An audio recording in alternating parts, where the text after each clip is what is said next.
Welcome to VU Online Radio News at this hour.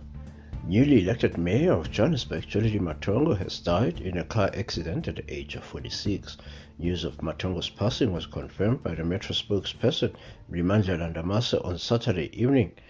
The mayor spent the day alongside ANC President Cyril Ramaphosa in Soweto campaigning for the party ahead of the November 1 municipal elections. Maponga was elected just over a month ago following the passing of Jeff Makubu from COVID-19 complications. Previously, he served as the city's finance MMC and was long-serving member of the ANC as well as spokesperson for the party in the Johannesburg region. Australia says it was upfront and open and honest with France about its concerns over the deal for French submarines, its defense minister has said on Sunday, as the new deal with the United States and Britain continued to fuel a multinational diplomatic crisis. Australia ditched the 2016 deal with France's naval group to build a fleet of conventional submarines, announcing on Thursday a plan to build at least 8 nuclear-powered ones, the US and British technology in a trilateral security partnership. The move infuriated France's defense minister.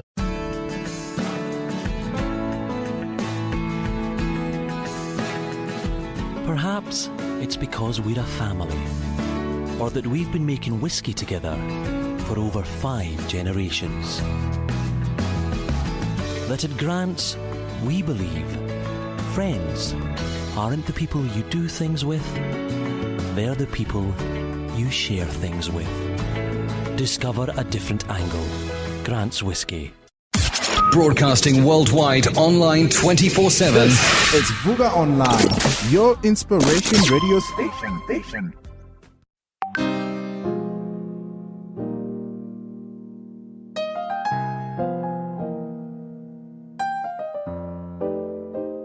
This song I want to do for you is what you might call an oldie but goodie. It's from days of old, and most of you have probably heard it before, may even say that it's your favorite song, as I've heard many say. Well, if you're a young person, there's so many of our young people out of the church today. It may be a new musical experience for them, but that's what life is all about. We're to share who we are and what we were about and all of those things. This song is as relevant today as it was yesterday, because as yesterday, today we're still in need of so many things, and we need to offer up that prayer, that spirit to our Heavenly Father and let Him know that we're in need. And it very simply states, precious Lord,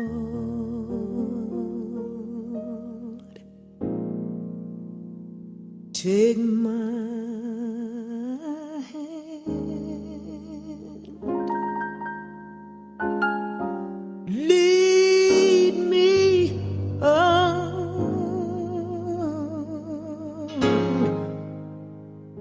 let me stand. They were in the fields and they were talking. They said, I'm tired.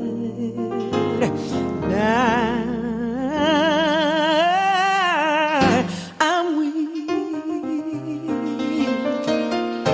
And Lord,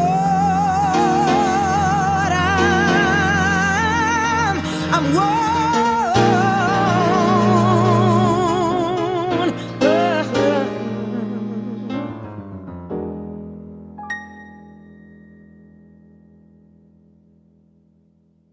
I want to let you know that through the storm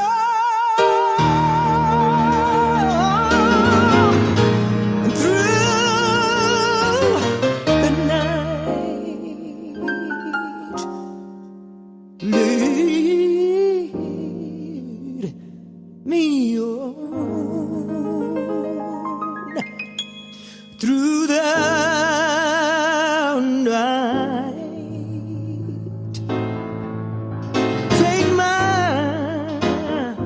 My hand,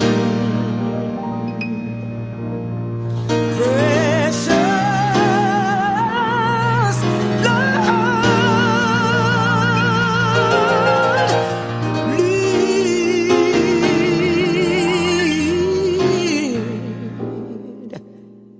me home.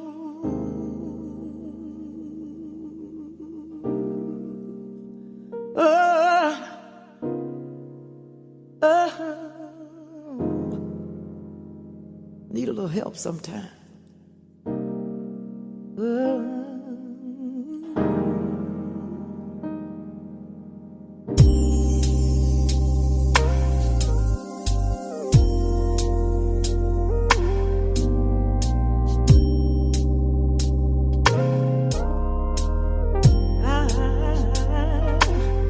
I need you to lead me. Oh yes, I need you to guide me. All you gotta do is take my hand. Lord, speak to me. Oh yes, I need you. I need you to lead me. Oh, guide me. Take my hand, Oh, speak to me. Oh, speak to me. Speak to me. Speak to me. Take my hand, Lord. Speak to me. Speak to me. Speak to me. I need to hear Jesus. Oh Lord. Take my hand.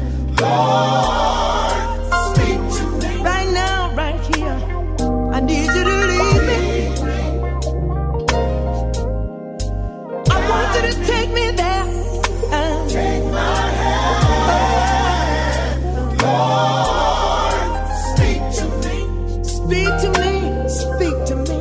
Speak to me. Oh, Jesus.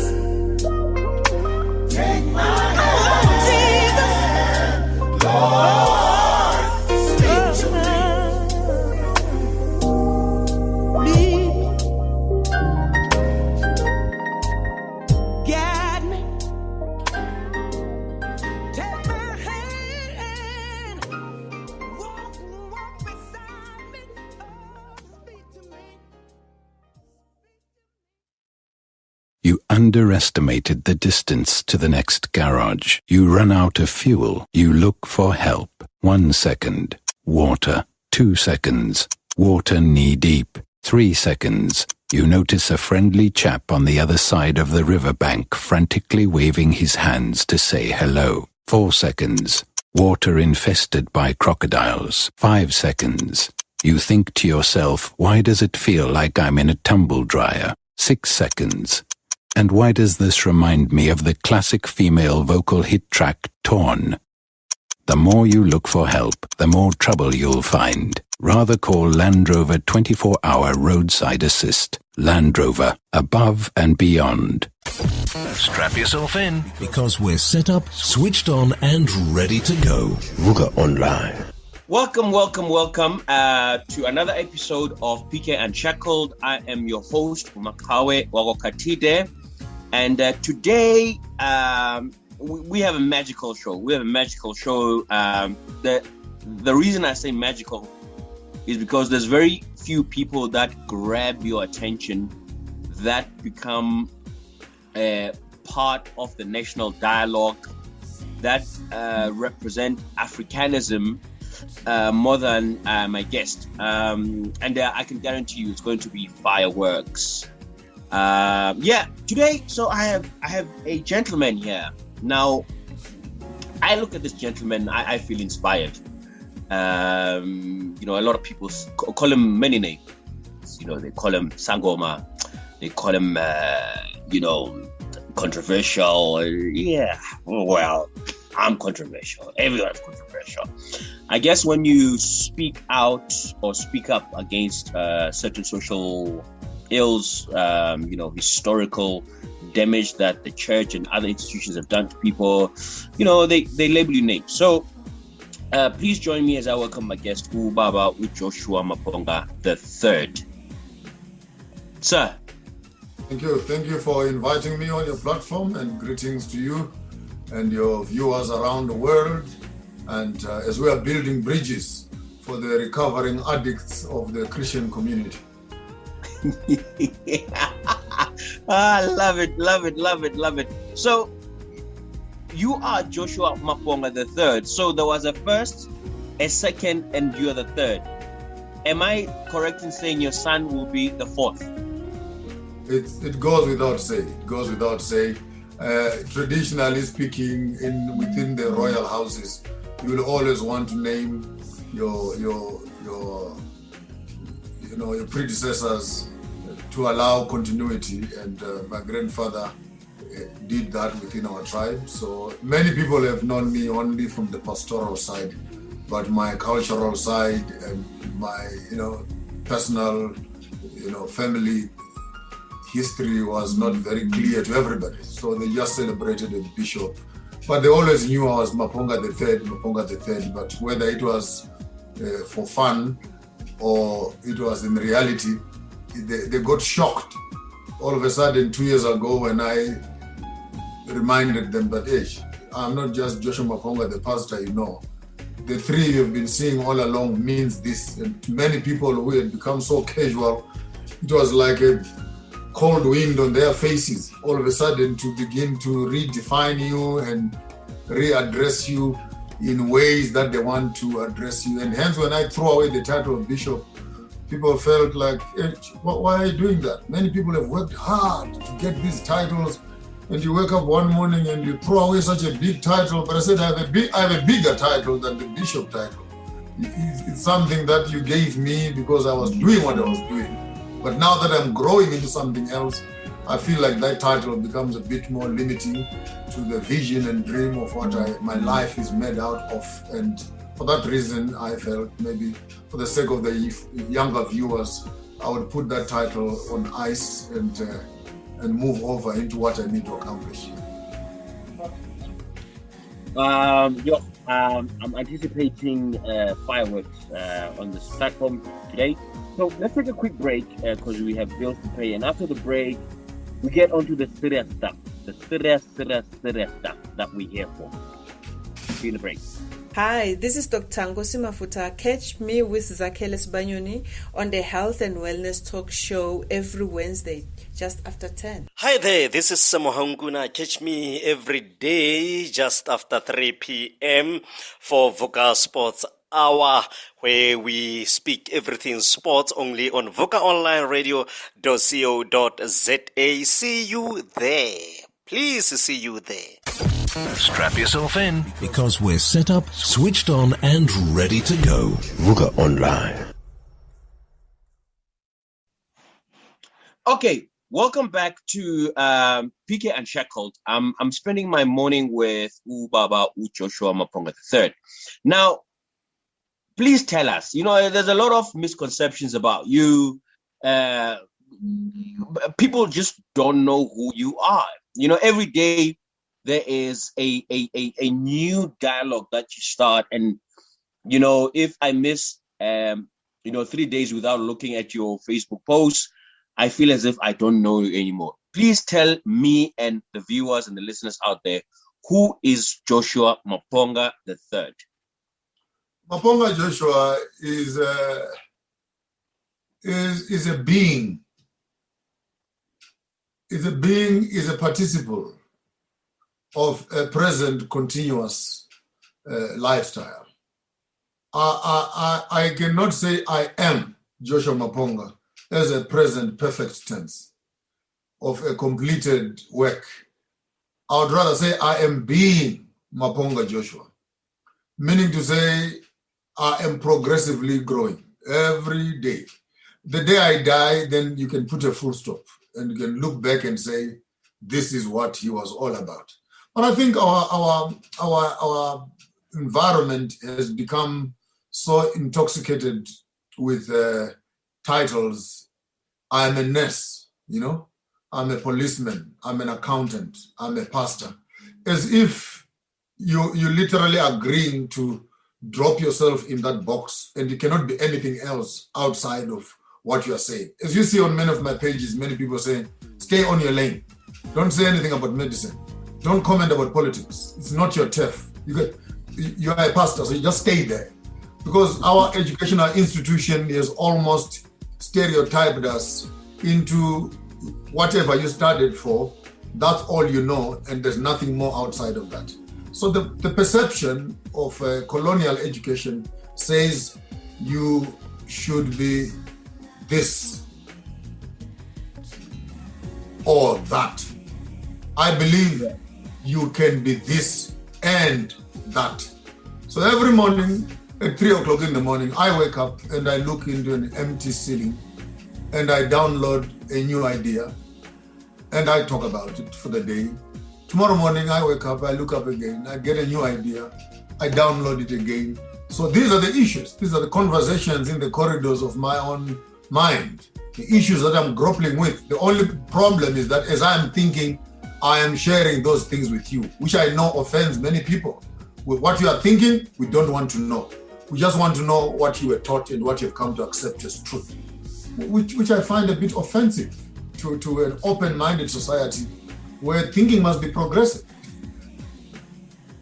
But do you think that current society allows the individual to think for themselves, or it's all about social conditioning? Because, most of the stuff that you say on your social platforms, I understand, but the majority of people don't comprehend what you're saying, don't understand what you're saying.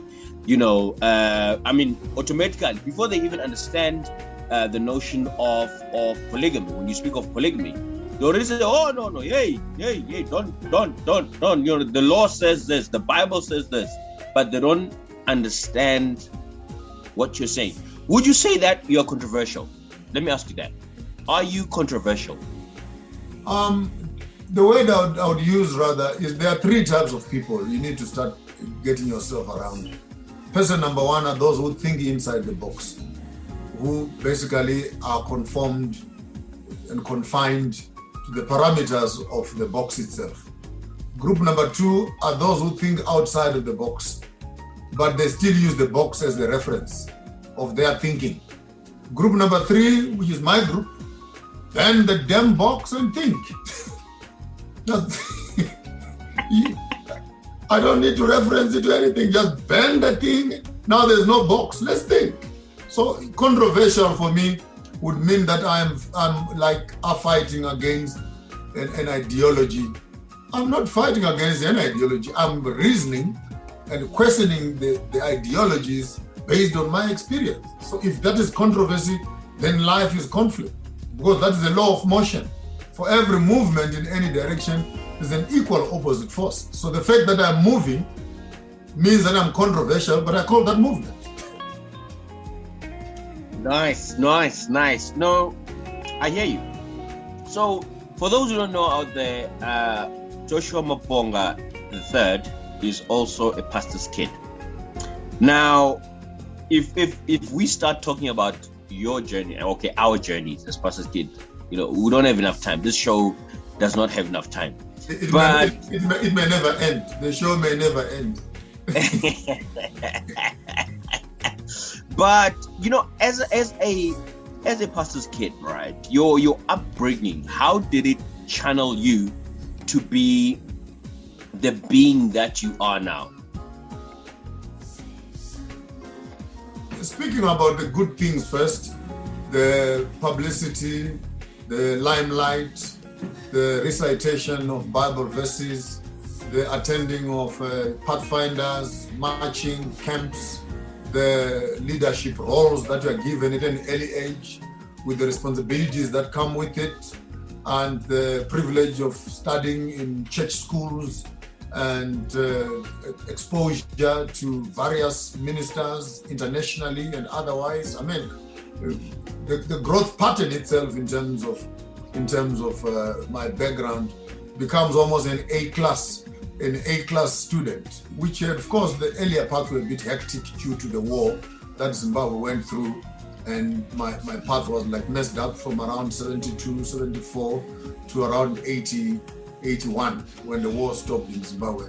So I had quite a bumpy early primary school life, but by the time I was in high school, I managed to get myself to a church school, Church Mission Solusi, which was an Andrews University satellite campus, and with top-class lecturers around the world, both for literal critique and theology and arts and historical space. And basically, I lived in America while I was in Africa, and I graduated ultimately at Andrews University. Our degrees were literally given from Michigan and stuff like that. So, and lecturers were switching over. So I should say I was privileged enough to walk into an open university where debates were robust and cultural interactions were international. The campus had students from Egypt, from Congo, from Tanzania, from Rwanda, from Namibia. The whole African met at Solusi. And for you as a young boy at the age of 11, to find yourself literally in an international community of that nature, from primary school right through into my high school, into my college and my university years, it placed me at a global pothole where I had an opportunity of mixing in this pot with the globe itself. And I think at a great extent, it shaped my worldview. I started learning Tswana and Sutu, Nyanja and Amharic, and even at one time I had a girlfriend from Ethiopia. So and you would find that your appetite for a global conversation becomes activated at an early age. And I should say, on a positive side, that could have been a great advantage of being pushed into the mainstream of the global conversation early. But from a more local side, in terms of the church story, the church is quite abusive. We know that. And very, very reckless. You are not allowed to grow as a pastor's child. You are literally forced into adulthood. I remember those my father's ties being put on me at an early age, long jackets that were rolled over, because you had to look this missionary look, and then you are being put on a table to preach and send verses. People would go to steal mangoes, and they say, I went to steal mangoes. But I was not alone. I was with other guys. Not allowed to grow, and often would sleep on the floors when visitors come home. They eat our milk and all those. So, to say the least, the church is insensitive. When members are stuck in town, they always at the pastor's house. The pastor's house became a station, and my father would be taking his money, giving people who had no transport and what. The rest of it, yeah, I went through all that. So there's very little you can tell me about being a pastor's kid that I didn't go through it. You are the last one on the list, but you're supposed to be the first one in terms of service. Now, when funny story, when we were growing up, and this is what annoys me. When we were growing up, I remember that we lived in a caravan for 7 years, so from 1984 to 1991. I mean, this thing was rotten, as in like it had holes. So we had to put amaplank, lapo, and blankets on top, and then just to make sure the rats don't come in. But they did come in, you understand? Now, that was on the personal side. On the pulpit side, my dad was a superstar. You understand? People spoke highly of this guy, like, yeah, he's highly used by God, you know. Luckily for him, he was not in this miracle movement, but he was preaching, you know, salvation, and people got saved. You know, he used to fill stadiums, and that didn't compute in my head. Would you get a musician who fills up a stadium, but they're able to feed their families and they live in houses? Yet my father serves this God, and they fill up stadiums for a whole week. They fill up stadium and Ganigelo every week, every day, by the way. So, you know, that to me that didn't compute. Who was taking the money from the stadium? Who was taking the money? I don't know. I don't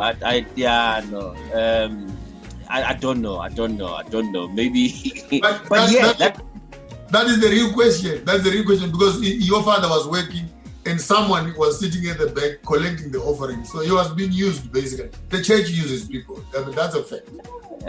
And you know what?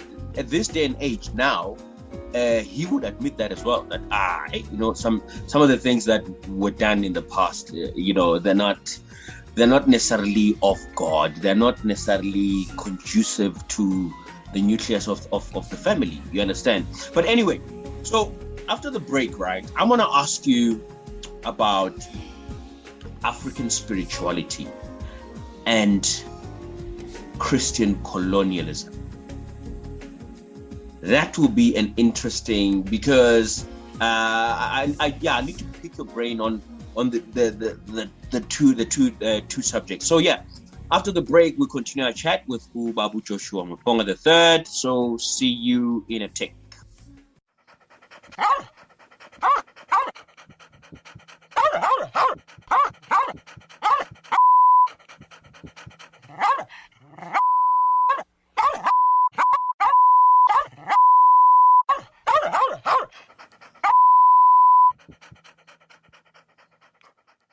If you suspect your dog of having a foul mouth, try Super Breath Dog Bones from Fido. Available at all reputable pet stores and supermarkets nationwide.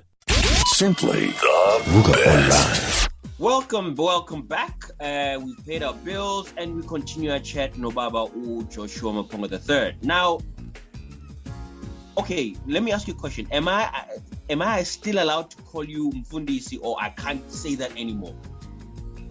Look, I am that. I have not lost a bit of that. It is just in spaces where I operate. When you say it and you know exactly what you are saying, and right now we're having a conversation within the pastoral space, I would allow you to do that. But when I move to some of my spaces where some of the content begins to push the boundaries of that, I would say let's put it aside. It's like a soccer star when he gets home and he's talking to his children. They don't call him a soccer star; they call him dad. So, and you cannot force a soccer player to be called a soccer player in his own house. So for me, I'm not confused about those roles. I can put one role at the door and move over. As a father, cannot be a husband to his children, but he become a father to his children. And my daughter the other day says to me, "Hey, Dad, you are my friend." I said, "Point of correction. I'm not your friend. You have friends. I am your father. You cannot bring your friendship issues to me. I cannot deal with you as a friend. I can deal with you as a child." Okay. So as I'm allowed to call you police. So now there's a seismic shift in the national dialogue, and I know Abafundisi, they avoided this. They're saying Satan ungenile masontweni, Satan ungenile mantwaneni. But there's an awakening. The awakening of the African child, the awakening of the African diaspora, the awakening of the African, love for everything African. So a lot of young people are embracing African spirituality. Now, there seems to be a debate going on. What is this African spirituality? Man kuluma African spirituality nkuluma ngobungoma, or nkuluma about a higher form of worship, of religion, of spiritual engagement. What is your understanding, or what is your definition of the African spirituality? On an onset, religion is schizophrenic. It teaches you to dress up for church. Now, become a worshiper. And for those minutes, you walk onto the stage, locked up into that. But it's not a life that you can take away from stage. When you get home, put away your worshiper's thing, and you become a human being, which I find terribly, terribly wrong. Whereas African lifestyle, to avoid the word spirituality for now until I define it, African lifestyle, when I drink water, I must put a little bit on the ground first, then drink. When I am plowing my seeds, I throw some into the furrow, some to the road for the birds. Before I pluck a herb from the bush, I take my hair and put it in the ground, and take the other plant and plant it, then harvest the herb that I want to harvest. When the rain comes, I go outside, I do a ritual. Before I get married, I do a ritual. After I finish peeing, I spit. So it's not schizophrenic. It's a continuous before you kill a cow, you tell it we are killing him for food. This is not a ritual. When anything is happening, when someone dies, so you look at the entire expression of the African life. It is not divided between now we are worshiping, now we are normal, now we are closer to God. It looks like the interwovenness of spirituality and divinity is actually intertwined with life itself, so that celebrations and rituals can only be extended forms of that expression. But on a day-to-day basis, even our greetings, Sawubona, Tumela, Tumela Ra, you hear in those words a plural expression of, in as much as I'm looking at you as an individual, but I recognize the plurality in you. You are not alone. I recognize your forefathers, your grandfathers, to an extent how Ubaba, Sawubona Baba, it's the plural in him that plurals us to become what we are. So African spirituality, as it were, if I could define it, becomes a constant awareness, which the modern words they use, consciousness of the abundant availability and presence of the divine within the person that you are talking to and the activities that you're participating on. When you're going to Johannesburg to look for work, Ugogo comes to you, takes a bit of snuff and sprinkles it on you.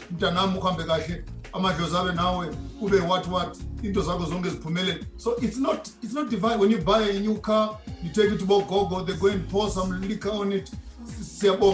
So for me, that becomes very critical. Christianity seems to be locked up in jackets and in ties, that you can only do this here.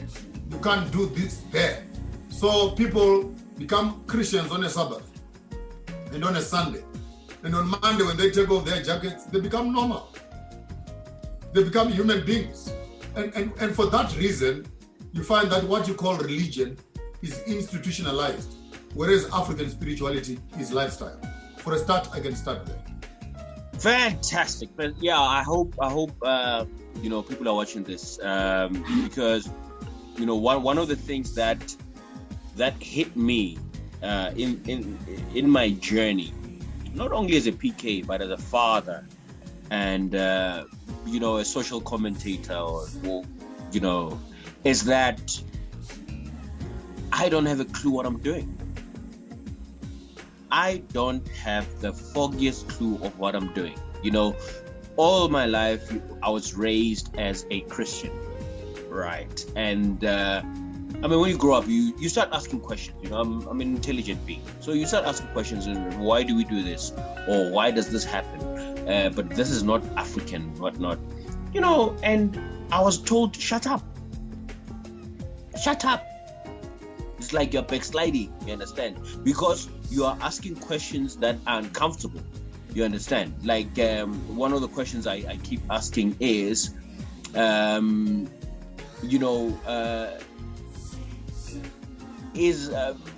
narrative in the church was that ugogo wami or Shona is demonic. I'm like, where does that come from? You understand? How do we even speak of our identity if we can't acknowledge people that have gone on this journey of life? We can't acknowledge them because. And another thing, my mfundiswa, the heaven factor, this heaven. Oh gosh, Christianity has taught people that the end game is heaven. Like, forget who you are, forget that you're Zulu. I want you to park the heaven one, because I want to deal with that separately. I want to deal with the gogo part first. Yeah. Whereas religion is a problem with your grandmother, the African does not have a problem with your grandmother. They will tell you exactly who she is and what is her role in your life, in your mother, or your father lying in her womb, and how that has become part of you, and etc. And if your grandmother is a demon, then what are you? If your grandparents are demons, then it only means that we are also demons waiting to become demons. But I want to define African spirituality, my own definition. It is a constant interaction between the Trinity. And I'm using Trinity in the context that some of your viewers will understand. I know when they talk Trinity, they talk of a masculine Trinity. The Father is a man, Jesus is a man, the Holy Spirit is a man. So three men create people, which I find totally not biological and not sensible at all. I would have been happy if people could understand the universe in its masculinity and femininity, that a man and woman makes a child, and the whole nature is male and female, from creation to animals to plants to fish to butterflies. They don't have a problem with sex, as it were, between male and female. But Christianity has a problem of putting a woman within the context of God. They want to keep it purely as masculine.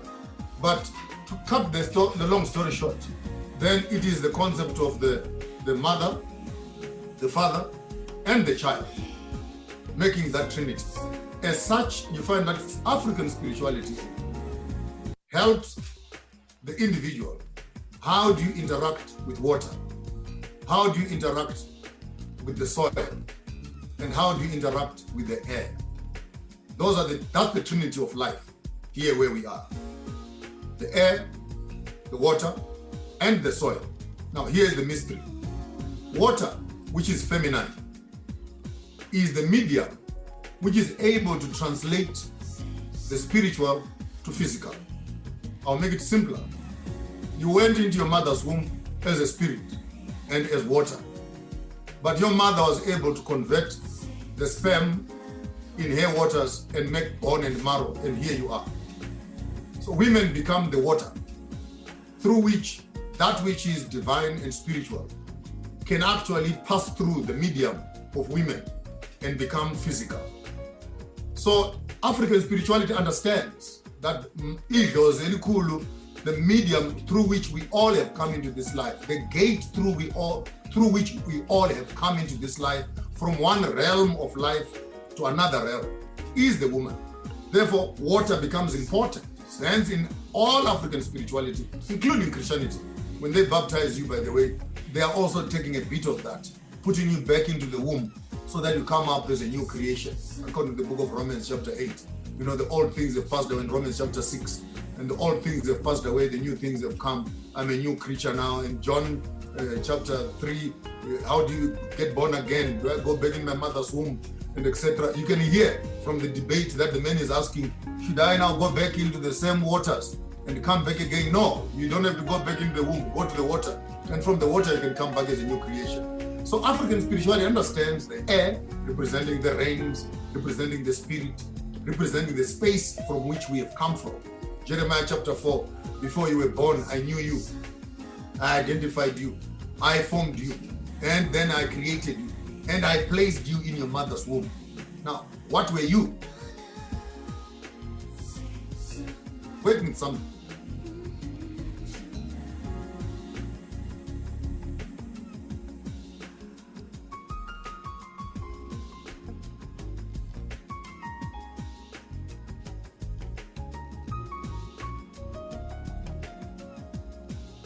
Because we understand where we are coming from, we understand where we are, and we understand where we are going.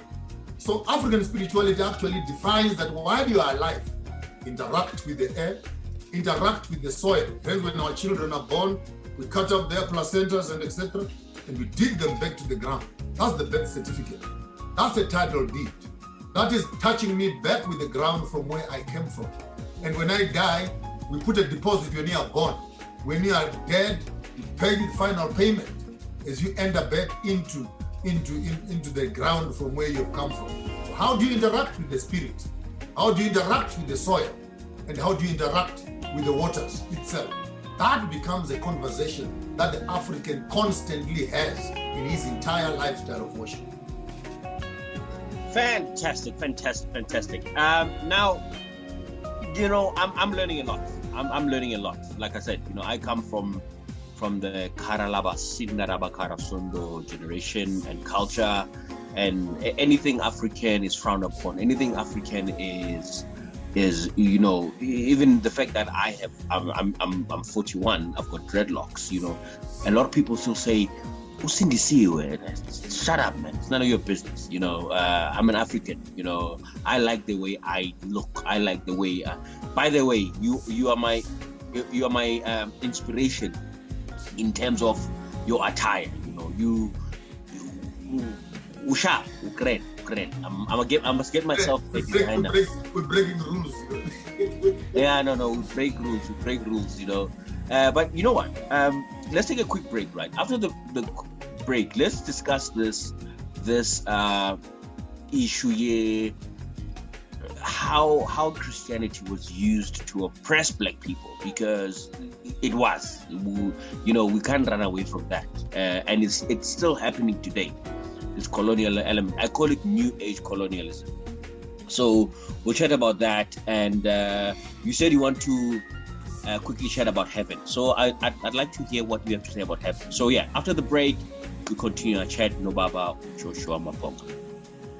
If you're enjoying this interruption and find the sound of my voice captivating, you may be experiencing extreme boredom. Try new, fast-acting Subaru Impreza in hatch or sedan, formulated with symmetrical full-time all-wheel drive. Cure boredom fast with new Impreza. You're listening to Vuga Online. You are rocking with the best. Okay, welcome back to PK Unshackled. Igamo Makawa Katide, and I'm chilling with Joshua Maponga III. I wish I could. My son, by the way, is Makawa Goodwill Katide II. So his son will be the third. I don't know why I did it, but it just happened. Anyway, so I know, Uti, you love music, sir. Yeah, and I love music. But in terms of how we've been raised, this notion that at churches we have to sing, your hill songs and, European rock music, and that is the definition of gospel music and what puts you in connection with God. I don't disagree with that. I mean, you play, what's that instrument you're playing now? I'm playing mbira. Mbira. I love that instrument. You understand? I love because it's distinctly African. Now, my question is, if I'm sitting under a tree and playing the mbira and go on this spiritual trance, is that not some form of worship? The word mbira, is the aleph, the alpha, which you sing in your church. You are the alpha and omega, the A. We are reading the word backwards. M-B-I-R-A, mbira. That's the name of the instrument. A represents where it all began, the great aleph, the great A. Ra is the sun, the day, time that we have been given to celebrate A. So you have Ra. Then Ira in Shona means holy, means sacred, set apart, sanctified. So a day is sanctified time to celebrate A. Then Bira is an occasion, an event where we meet together as a community. And once a community meets together, their presence becomes a holy convocation within a space of time where they should celebrate their life and the blessings that have come from Allah. Then Mbira is an instrument that we play during Bira. And when we play the instrument, the environment becomes Ira. Time, if you remember very carefully from your other Ira, where we are celebrating Ra, the sun that has come from Allah. Then I become Gwenyambira, the one who is scratching the Mbira during the Bira, the event which is Ira, where we celebrate Ra, who has come from Allah. Therefore, our music is actually our connecting cables between the present and the past, because this instrument was made by our ancestors as they were connecting with God.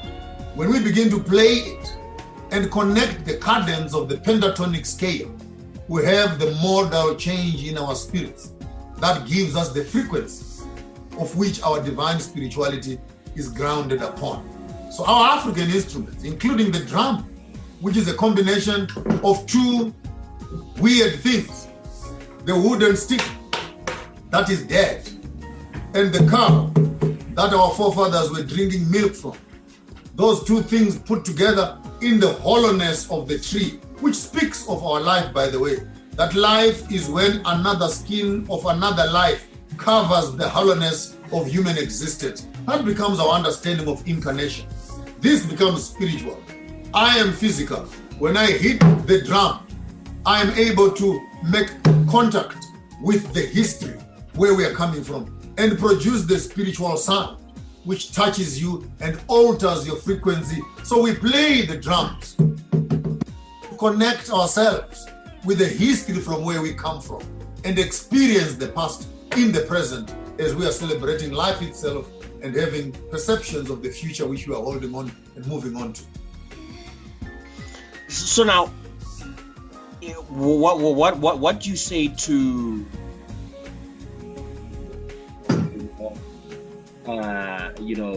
you have to listen to this rock music. How great is our God? We have to listen to that, and apparently that's the only spiritual. I mean, I make house music. I love house music. I've loved house music, and I realized that for me, it's a spiritual journey. It's a connection to a higher being. And people think, no, stop it, I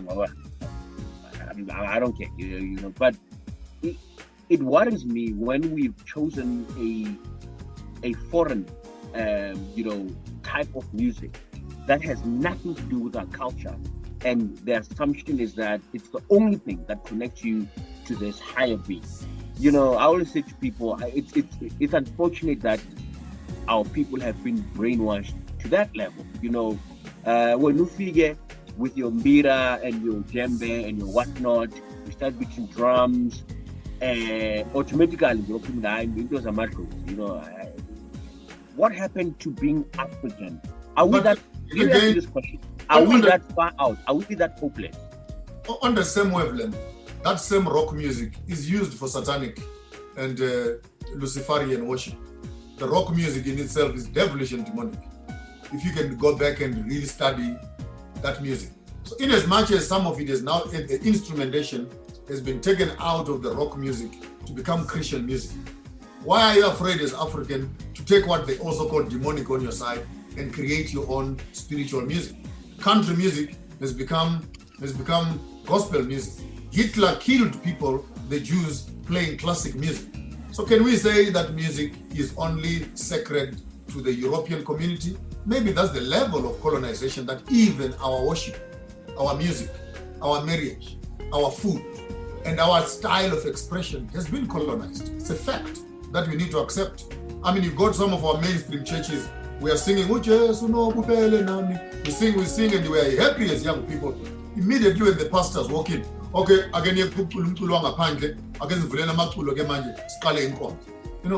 amaculo means what? Let's now sing the colonial hymn book. Then we are now starting worship. What you were doing here is useless. I mean, they even say after 1 hour of praise and worship, how do you open a service? We've been here for an hour. Are you only saying now God is walking in when we are singing European music? That's colonialism at its highest level, where we are way into the deep. And unfortunately, our fellow black elders and pastors are fully enforcing that culture to make sure that it is fully entrenched in the black young people, to make sure they don't depart from the colonial teachings. Okay, I officially think we've run out of time, but Maponga, we'd like to invite you again. I think that there's more to explore, and I always say that we must tap into the resources that we have as a collective so that we understand who we are. I mean, in your book, Find Your Truth, beautiful title, love it. Where can people find your book, by the way? The book is on Amazon.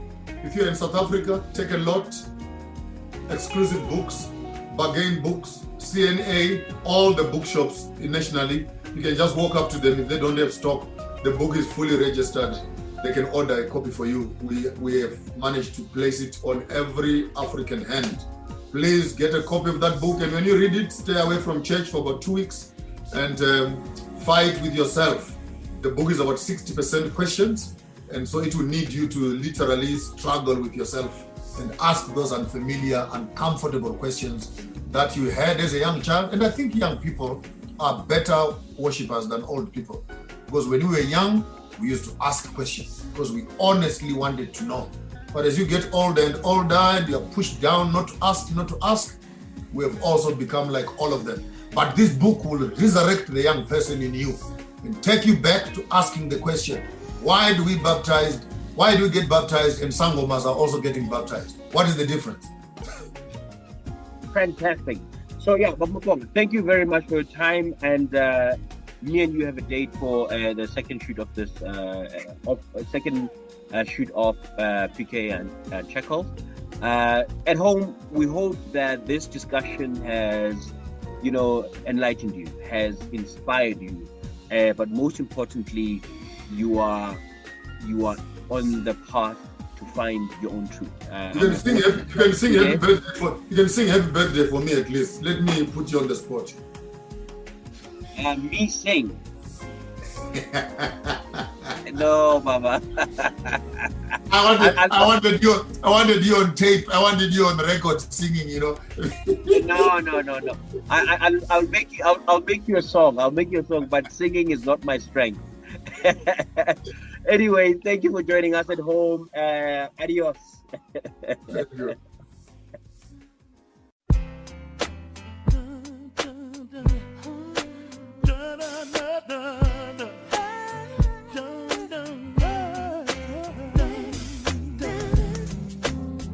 Took me a while, but I'm finally here.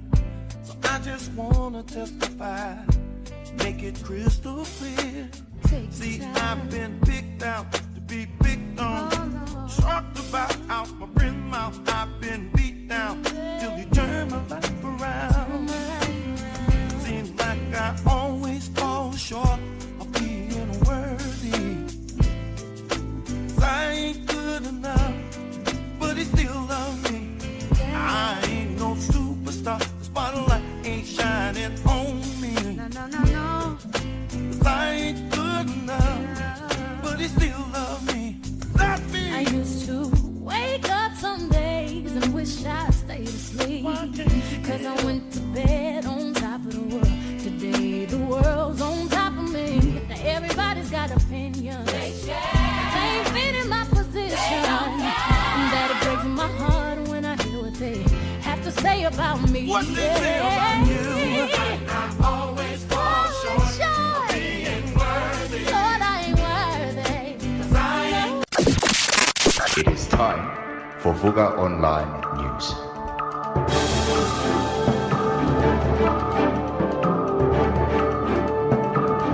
Vuga Online.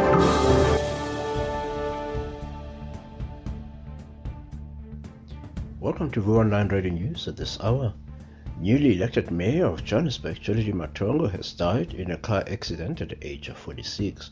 News of Matonga's passing was confirmed by the Metro spokesperson, Rimandla Ndamase, on Saturday evening. The mayor spent the day alongside ANC President Cyril Ramaphosa in Soweto campaigning for the party ahead of the November 1 municipal elections. Maponga was elected just over a month ago following the passing of Jeff Makubu from COVID-19 complications. Previously, he served as the city's finance MMC and was long-serving member of the ANC as well as spokesperson for the party in the Johannesburg region. Australia says it was upfront and open and honest with France about its concerns over the deal for French submarines, its defense minister has said on Sunday, as a new deal with the United States and Britain continued to fuel a multinational diplomatic crisis. Australia ditched the 2016 deal with France's naval group to build a fleet of conventional submarines, announcing on Thursday a plan to build at least 8 nuclear-powered ones, the US and British technology in a trilateral security partnership.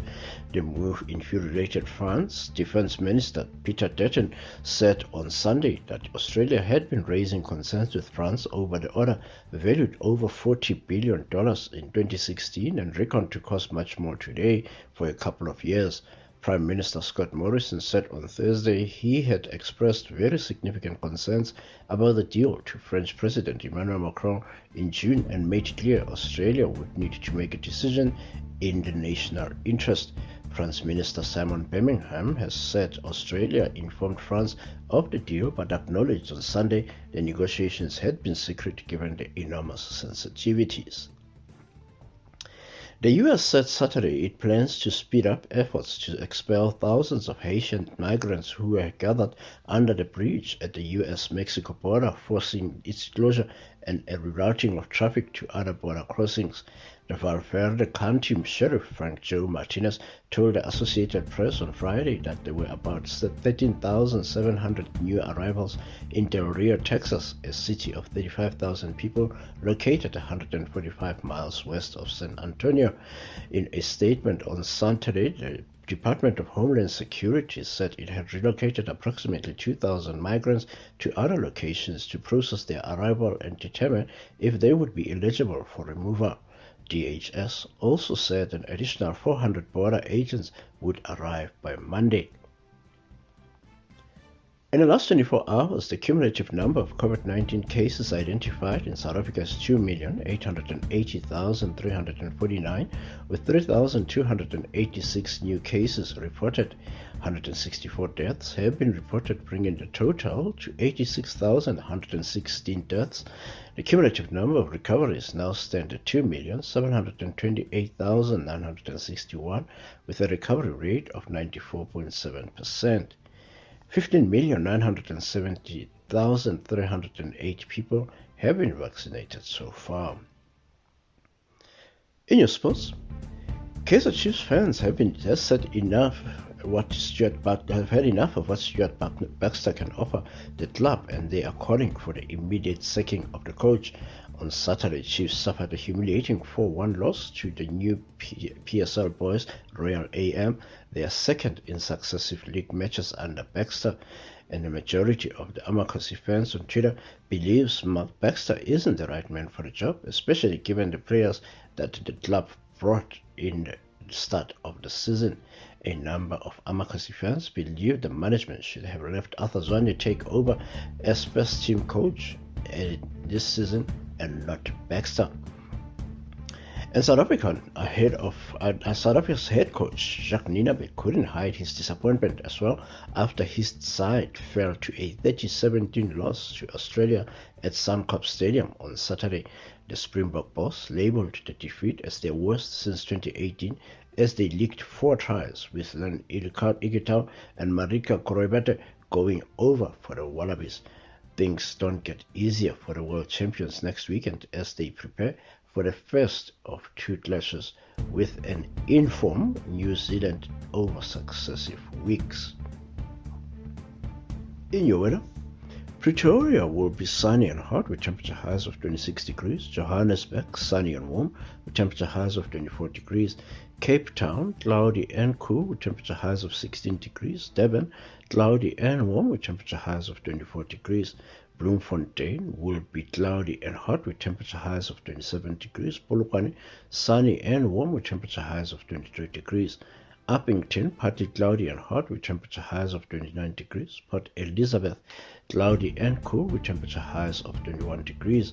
East London will be cloudy and warm with temperature highs of 24 degrees with extensive thunder showers. For Voga Online Radio News, I am Monges Makalima.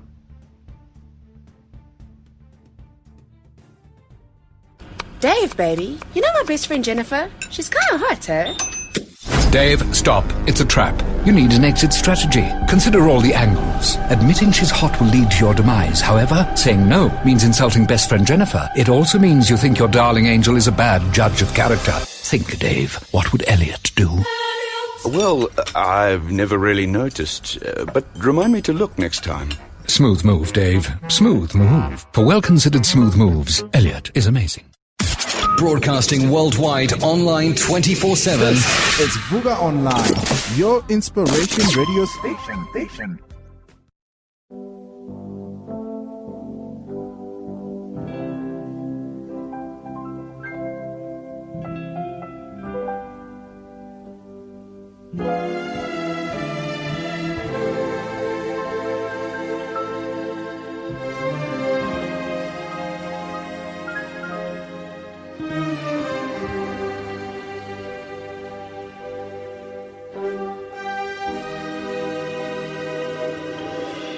Heavenly Father, creator of all things, I humble myself as I bow to your throne. I pray for love, joy, peace, and happiness to be present in my home. Well, I do. And that your Holy Spirit dwell in my heart and in my mind. Please give me strength, 'cause I get a little weak sometimes. I need help from you just to see me through.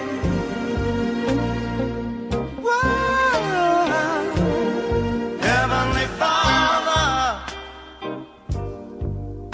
best of all, to you I give the glory, and on my knees I fall. I ask for wisdom and understanding. To you my praise I bring, to you my song I sing. May I do my part to help vindicate your name, so the world will know who's to blame for all the wrong. I pray that your will be done, and let the light shine. Let it shine with understanding. Let it shine down on all mankind. 'Cause we are living in the final days of our time.